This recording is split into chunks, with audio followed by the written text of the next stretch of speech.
शहदादपुर में इस्लामी जमायत तलबाए शहदादपुर पारां इफ्तार डिनर मुनक़िद कयो वियो, जंहिंमें शहदादपुर शहर जे प्राइवेट तोड़े सरकारी कॉलेजनि जे शागिर्दनि ऐं नौजवाननि वॾे अंग में शिरकत कई। हिन अज़ीम शान इफ्तार डिनर जो इस्लामी जमायत तलबाए पाकिस्तान जो नाज़िम आला ख़ास मेहमान सैयद एहसन बिलाल हाशमी हो।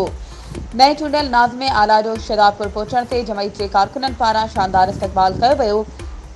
इशाइया के खिताब कंदे हुन चयो त अॼु जा शागिर्द क़ुरान मजीद के पंहिंजो साथी बणाइनि, इहो क़ुरान ई छुटकारे जो रस्तो आहे। फ़लस्तीन जे हवाले सां नाज़िम अली पंहिंजे ख़िताब में चयो त क़िबला अव्वल असांजी दिलनि में धड़कंदो आहे।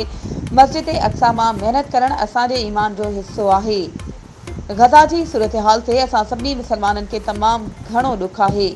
गज़ा जे शहीदनि खे सलाम पेश करियूं था। जमायत शहदादपुर जे टीम खे मुबारकबाद पेश करियूं था।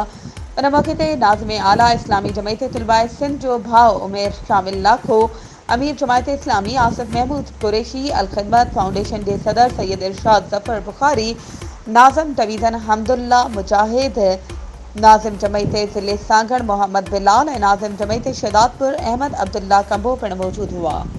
वधीक ख़बरों ऐं अपडेट्स जे लाइ असांजे चैनल खे सब्सक्राइब कयो ऐं हा, बेल आइकन खे प्रेस करणु न विसारिजो त जीअं असांजी हर नई अचण वारी वीडियो तव्हां ताईं पहुची